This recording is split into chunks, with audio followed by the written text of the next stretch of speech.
take the rear sprocket off, look at it, and replace it.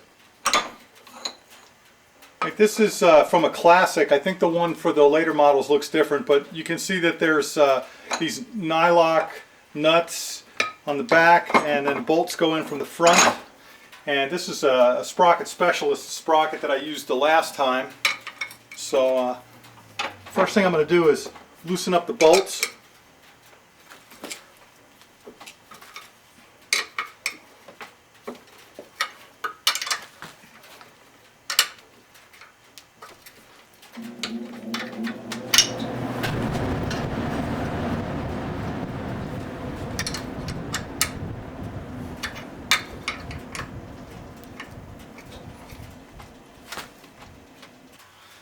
Now the bolts are loosened up, I'm going to take a ratchet, and this is a 13 millimeter,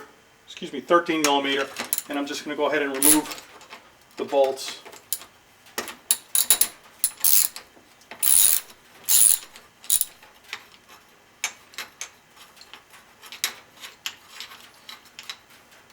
So coming off the bottom is both the nut and the washer. So we're going to do that 6 times. Okay, so we've got all the nuts. We've got all the nuts off. Now we're going to take the last of the bolts out. Kind of interesting.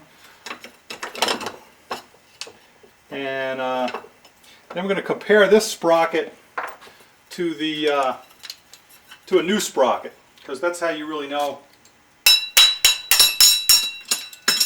that you need to change it. Alright, so we've got the old sprocket and the new sprocket. One thing I want to point out is this sprocket says 47 on it. I don't know if you can see it, but this one does too. When you put the sprocket on, you want to make sure that the number is facing the outside. Now, if you look at the teeth, you can see that the old teeth are a lot pointier than the new teeth, and also you can see that the groove is symmetrical on the new one, and it's not on the old one. So if we put them like this, and you can see that the old sprocket is worn, which is why I'm replacing it. Okay.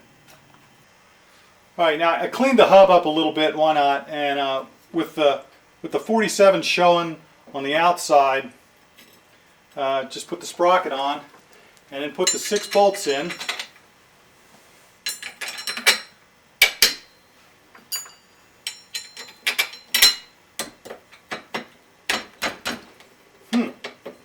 Alright, and then I'm going to use brand new nuts, because these are nylock nuts, and you're really not supposed to use them more than once, and the ones that are on there I used a couple of times already, so I bought some new ones.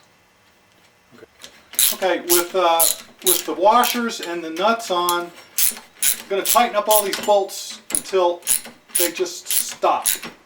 Don't want to really torque anything yet. So this way the sprocket is sure to be centered on the carrier instead of being slightly off center.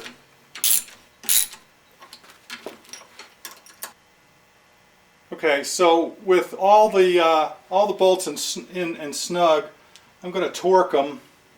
You could look at the torque spec, or if you think you know what you're doing, you can just rely on your hands.